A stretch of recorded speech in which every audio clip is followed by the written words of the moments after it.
Bienvenido a Audiolibros con Irlanda, donde voces reales dan vida a mundos imaginarios.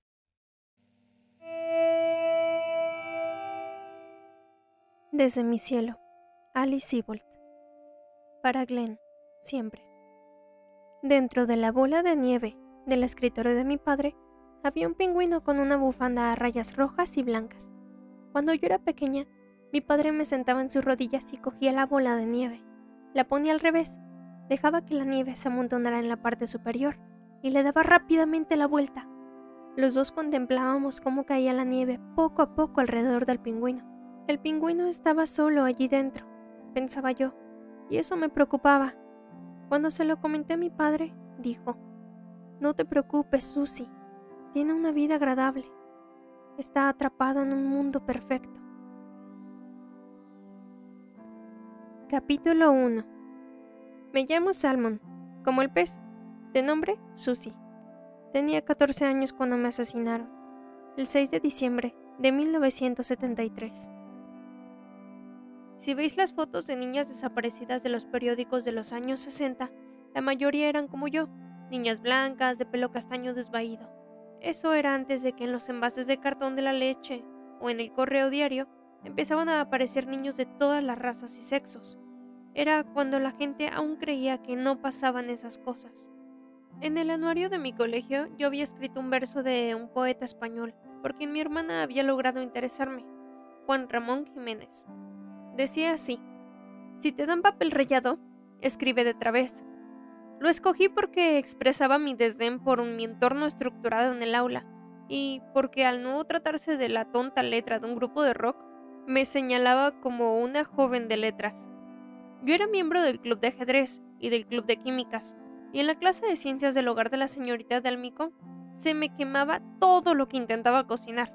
Mi profesor favorito era el señor Bout, que enseñaba biología y disfrutaba estimulando a las ranas y a los cangrejos que teníamos que diseccionar, haciéndoles bailar en sus bandejas enceradas. No me mató el señor Bout, por cierto. No creáis que todas las personas que vais a conocer aquí son sospechosas. Ese es el problema. Nunca sabes. El señor Bout estuvo en mi funeral, al igual que casi todo el colegio. Si me permiten decirlo, nunca he sido más popular. Y lloró bastante. Tenía una hija enferma. Todos sabíamos, de modo que cuando se reía de sus propios chistes, ya que estaban pasados de moda, mucho antes de que yo lo tuviera como profesor, también nos reíamos, a veces con una risa forzada para dejarlo contento. Su hija murió 1 año y medio después que yo. Tenía leucemia, pero nunca la he visto en mi cielo. Mi asesino era un hombre de nuestro vecindario. A mi madre le gustaban las flores de sus parterres, y mi padre habló una vez de abonos con él. Mi asesino creía en cosas anticuadas, como cáscaras de huevo y granos de café, que según dijo, había utilizado su madre. Mi padre volvía a casa sonriendo, y diciendo en broma que su jardín tal vez fuera bonito, pero el tufo llegaría al cielo en cuanto hubiera una ola de calor. Pero el 6 de diciembre de 1973, nevaba, y yo atajé por el campo de trigo al volver del colegio a casa. Fuera estaba oscuro porque los días eran más cortos en invierno, y me acuerdo de que los tallos rotos me hacían difícil caminar. Nevaba poco, como el revoloteo de unas pequeñas manos, y yo respiraba por la nariz hasta que me goteó tanto que tuve que abrir la boca. A menos de 2 metros de donde se encontraba el señor Herbie, saqué la lengua para probar un copo de nieve. «No quiero asustarte», dijo el señor Herbie. En un campo de trigo y en la oscuridad, por supuesto que me dio un susto. Una vez muerta, pensé que en el aire había flotado la débil fragancia de una colonia, pero entonces me había pasado desapercibida, o había creído que venía de una de las casas que había más adelante. «Señor Herbie», dije, «eres la mayor de los Salmon, ¿verdad?» «Sí». «¿Cómo están tus padres?» Aunque yo era la mayor de la familia, y siempre ganaba los concursos de preguntas y respuestas de ciencias, nunca me había sentido cómoda entre adultos. «Bien», respondí. Tenía frío, pero la autoridad que proyectaba su edad y el hecho añadido de que era un vecino y había hablado de abonos con mi padre me dejó clavada en el suelo. «He construido algo allí detrás», dijo. «¿Te gustaría verlo?» «Tengo frío, señor Herbie», respondí. Y mi madre quiere que esté en casa antes de que se haga de noche. Y es de noche, Susie, replicó él. Ojalá hubiera sabido que eso era raro. Yo nunca le había dicho cómo me llamaba. Supongo que mi padre le había contado una de las vergonzosas anécdotas que él veía solo como amorosos testamentos para sus hijos. Era la clase de padre que llevaba encima una foto tuya a los 3 años desnuda en el cuarto de baño de abajo, el de los huéspedes. Eso se lo hizo a mi hermana pequeña, Lindsay, gracias a Dios. Yo al menos me ahorré esa humillación, pero le gustaba contar que cuando nació Lindsay, yo tenía tantos celos que un día, mientras él hablaba por teléfono en la otra habitación, me bajé del sofá. Él me veía de donde estaba, y traté de hacer pis encima de la canasta.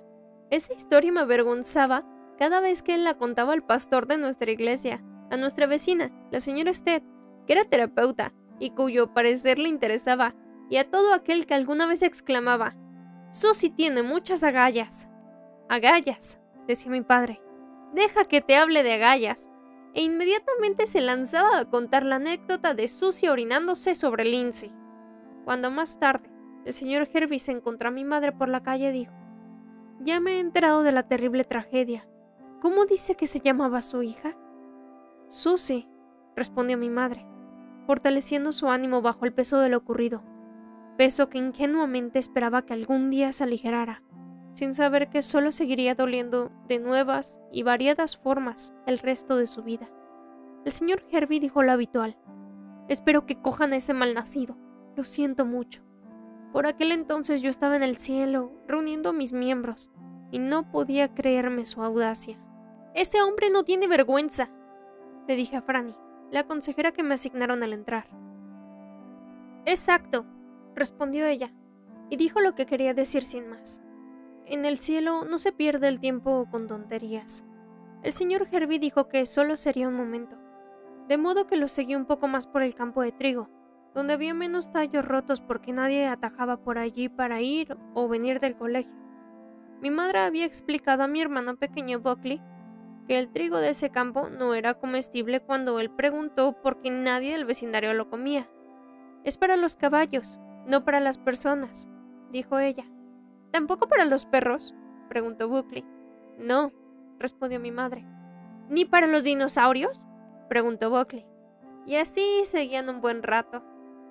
«He construido un pequeño escondrijo», dijo el señor Hervey deteniéndose y volviéndose hacia mí. «Yo no veo nada», dije yo. Me di cuenta de que el señor Hervey me miraba de una manera rara. Otros hombres mayores me habían mirado de ese modo desde que había pegado el estirón, pero normalmente no perdían la chaveta por mí cuando iba con mi parca azul celeste y pantalones acampanados amarillos. Él llevaba unas gafas redondas de montura dorada, y me miraba por encima de ellas. «Deberías fijarte más, Susie», dijo. Me entraron ganas de fijarme en todo para largarme de ahí, pero no lo hice. ¿Por qué no lo hice? Franny dijo que esa clase de preguntas eran inútiles. «No lo hiciste y punto. No piensas más en ello. No es bueno. Estás muerta y tienes que aceptarlo». «Vuelve a intentarlo», dijo el señor Hervey, y se acuclilló y dio unos golpes en el suelo. «¿Qué es eso?», pregunté. Se me estaban congelando las orejas. No llevaba el gorro de colores con borla y cascabeles que mi madre había hecho unas navidades. Me lo había guardado en el bolsillo de la parca. Recuerdo que me acerqué y di unas patadas en el suelo cerca de él. Estaba más duro que la tierra helada, que ya era muy dura. «Es madera», explicó el señor Hervey, «para que no se derrumbe la entrada. El resto está hecho de tierra». «¿Qué es?», pregunté. Ya no tenía frío, ni estaba extrañada por la forma que él me había mirado. Me sentía como en la clase de ciencias, intrigada. «Ven a verlo». Costaba meterse. Eso lo reconoció él, en cuanto estuvimos los dos dentro de esa especie de madriguera. Pero yo estaba tan asombrada que hubiera construido una chimenea que dejara salir el humo si decidía hacer un fuego dentro, que ni me paré a pensar en la incomodidad de entrar y de salir de la madriguera. A lo que podías añadir que escapar no era algo en lo que yo tuviera alguna experiencia real. De lo peor que me había tenido que escapar era de Artie, un chico del colegio de aspecto raro cuyo padre era director de pompas fúnebres. Le gustaba simular que llevaba una aguja llena de líquido para embalsamar, y en sus libretas dibujaba agujas de las que caían gotas oscuras. ¡Qué chulo!, le dije al señor Hervey. Podría haber sido el jorobado Notre Dame, sobre quien había leído en la clase de francés. Me daba igual. Cambié totalmente. Me había convertido en mi hermano Buckley durante nuestra visita al Museo de Historia Natural en Nueva York, donde se había enamorado de los enormes esqueletos expuestos. Yo no había utilizado la palabra chulo en público desde primaria. Como quitarle un caramelo a un niño, dijo Franny. Todavía veo la madriguera como si fuera ayer. Y lo es. La vida para nosotros es un perpetuo ayer. Era del tamaño de una habitación pequeña, como el cuarto donde guardábamos las botas y los chubasqueros, y donde mamá había logrado encajar una lavadora y una secadora, una encima de la otra. Yo casi podía estar de pie adentro, pero el señor Hervey tenía que encorvarse. Había construido un banco a los lados al excavarlo, y se sentó inmediatamente. «Mira alrededor», dijo. Me quedé mirando todo asombrada. El estante excavado que tenía encima, donde había dejado unas cerillas, una hilera de pilas y un tubo fluorescente que funcionaba con pilas y proyectaba la única luz de la guarida. Una luz misteriosa e inquietante que me haría más difícil verle las facciones cuando se colocara encima de mí. En el estante había un espejo y una cuchilla y espuma de afeitar. Me extrañó. ¿Por qué no lo hacía en casa? Pero supongo que pensé que un hombre que, teniendo una espléndida casa de 2 plantas, se construía una habitación subterránea a menos de 1 kilómetro. Tenía que estar pirado. Mi padre tenía una bonita manera de describir a la gente como él. Es un tipo original, eso es todo. De modo que supongo que pensé que el señor Hervey era un tipo original, y me gustó la habitación, y estaba calentito en ella. Y yo quería saber cómo lo había construido, los aspectos prácticos, y dónde había aprendido a hacer una cosa así.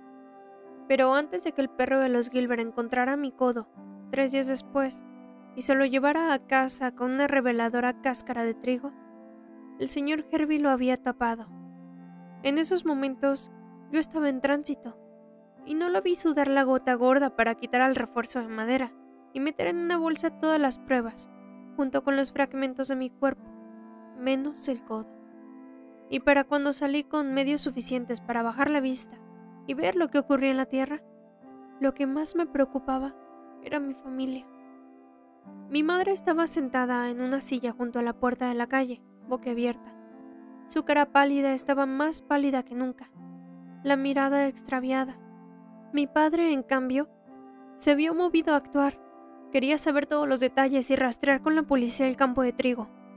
Todavía doy gracias a Dios por el menudo detective llamado Len Fairman, que asignó a 2 agentes uniformados para que llevaran a mi padre a la ciudad y le señalaran todos los lugares en los que yo había estado con mis amigos.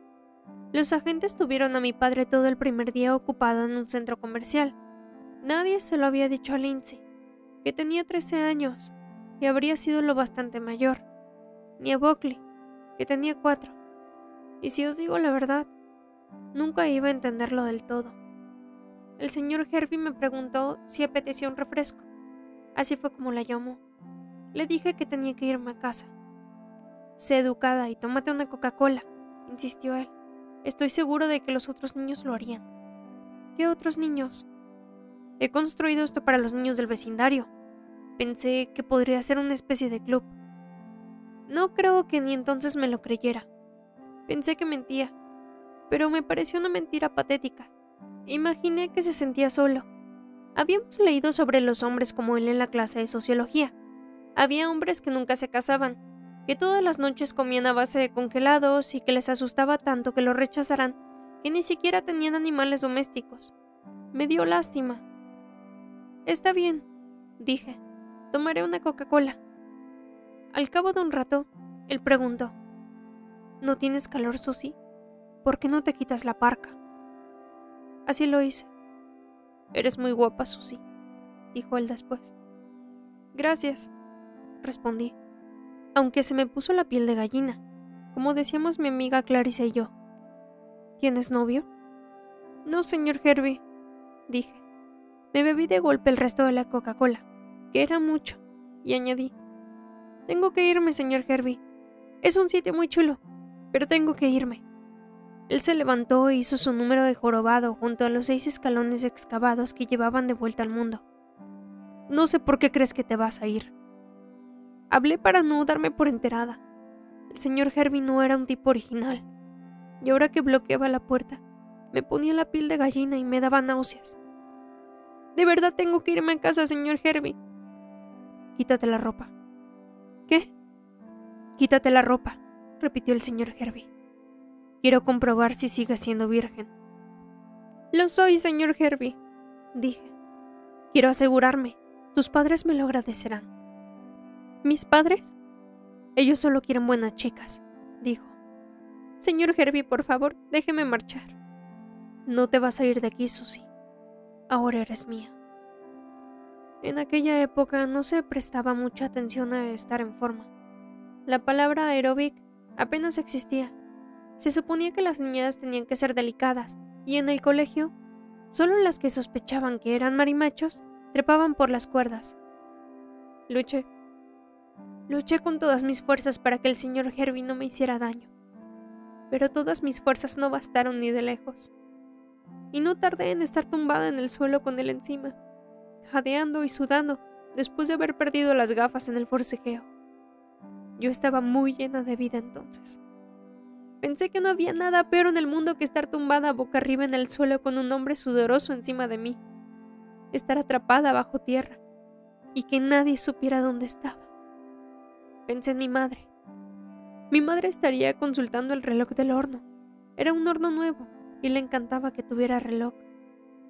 Así puedo medir el tiempo con exactitud, le dijo a su madre, una madre a la que no podía importarle menos los hornos. Estaría preocupada, pero más enfadada que preocupada, por mi tardanza. Mientras mi padre se metía en el garaje, ella corretearía de acá para allá.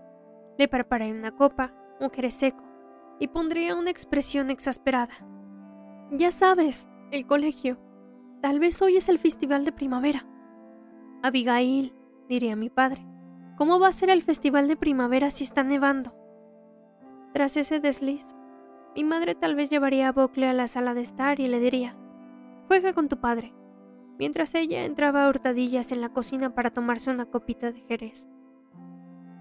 El señor Hervey empezó a apretar los labios contra los míos. Eran carnosos y estaban húmedos, y yo quería gritar, pero estaba demasiado asustada y demasiado cansada a causa del forcejeo. Me había besado una vez a un chico que me gustaba. Se llamaba Ray y era indio. Hablaba con un acento y era moreno. Se suponía que no tenía que gustarme.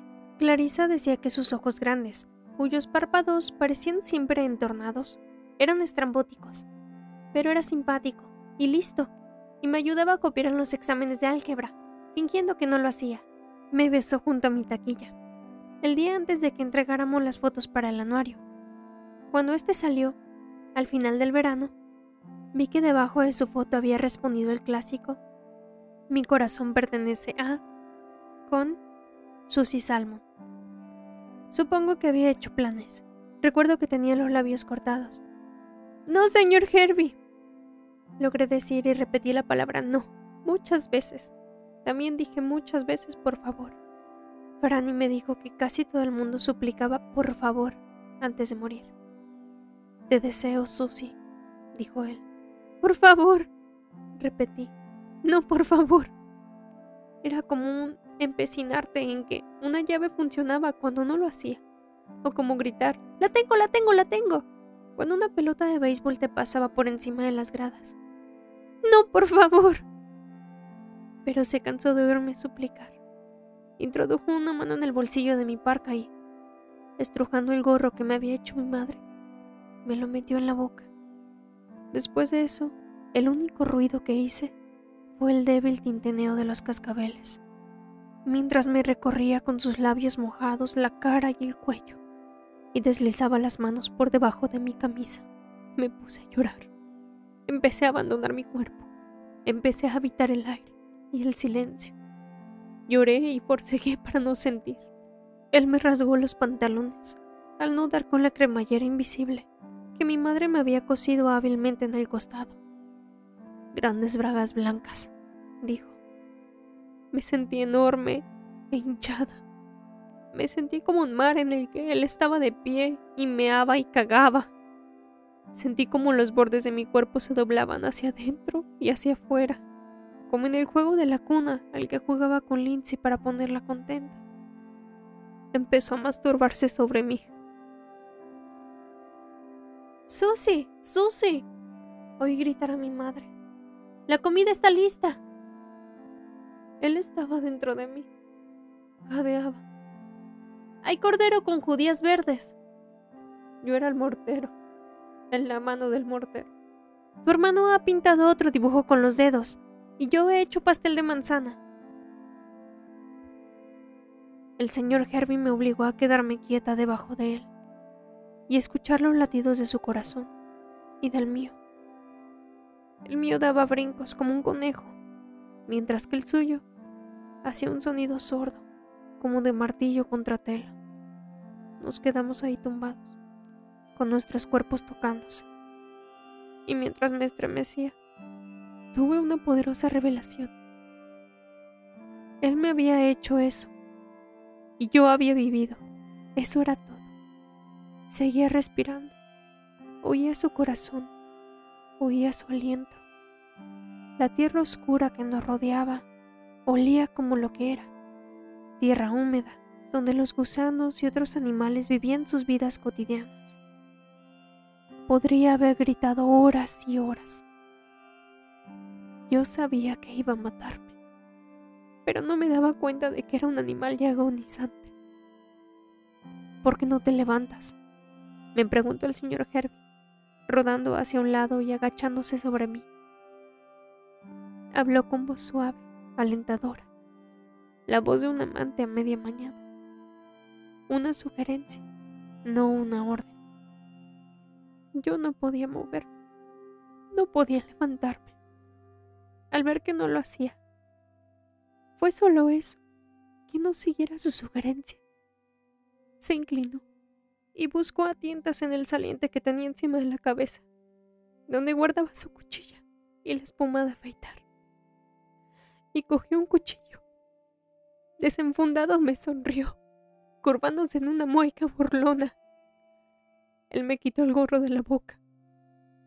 Dime que me quieres, dijo. Se lo dije en voz baja. Al final llegó de todos modos.